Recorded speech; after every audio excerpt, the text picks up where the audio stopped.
Snell, right now, let's compare Steele and Snell's numbers.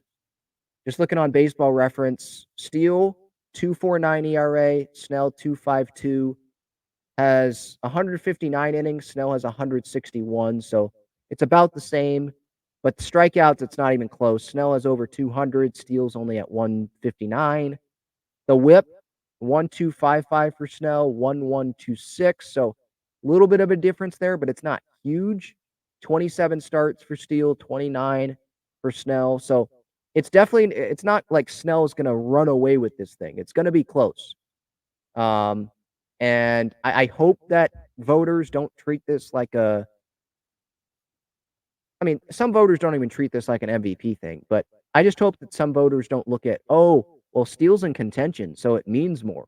No, pitching, it's an individual thing. You should just judge it on who has been the best pitcher this year in the National League and Snell versus Steele. And Steele might win it. If he might dominate these last few outings that he has this season and he ends up earning it. And if he does, okay. But Snell, just as someone that has watched every Blake Snell start this season, I'm proud of how he has bounced back for sure because he was inconsistent at the beginning.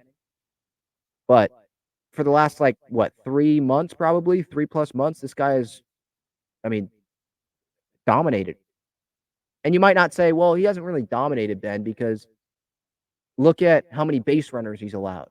And there's been a lot of runners in scoring position opportunities and bases loaded opportunities that he has gotten out of. But what I would tell you there is there are some times where it is smart to walk someone. That might sound stupid, but he's gotten himself behind an account. Do you want to throw a meatball or do you want to just walk the guy and set up a double play?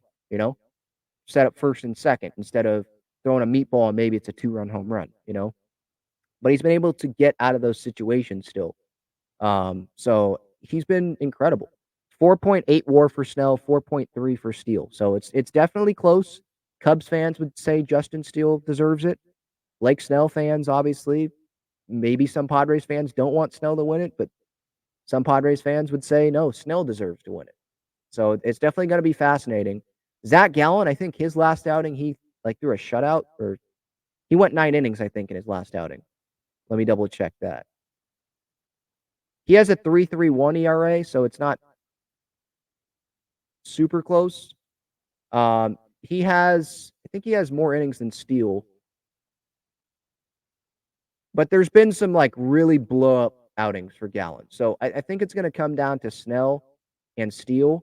Because look, August 28th against the Dodgers, 5 1/3 innings, 6 runs allowed for Gallen. September 3rd, faces the Orioles, 5 1/3, 5 runs. Snell, he's pitched well against the Dodgers and against the Orioles in starts this year. Against the Cubs, his last outing, 9 innings, no runs. But then what happened those two outings before that? Then you go to the 2 outings before that, and he allowed a combined 2 runs in over 12 innings. So he's been real up-down, where Snell, ever since May probably, he's been pretty dominant. Let me look at Snell's game logs here. So yeah, bias me, I'm going to say, yeah, Snell deserves it. Since May 25th, he gave up 6 runs May 29th. So since May 25th, which that's a good amount of time, and he hasn't been on the IL, opponents are hitting 168 off of him. Over 100 innings, 161 strikeouts since May 25th. What's his ERA? 140. 140 ERA, and his FIP is 2.89, so it's sub 3 FIP. So it's not like he's getting super lucky in some of this stuff. So it's going to be close. We'll see. Now, again, Blake Snell winning the Cy Young Award, that's not going to, make Padres fans forget about this season. I just want to see Blake, get rewarded for having a really good season.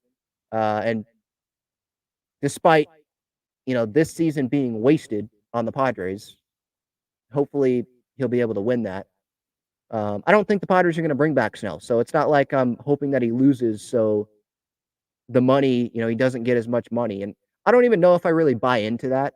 Like Blake Snell, if he loses the Cy Young, that's going to knock $10, $15 million off of his contract, teams are I don't think teams are gonna be fixated on, "Oh, he won the Cy Young," or, "Oh, he didn't win the Cy Young."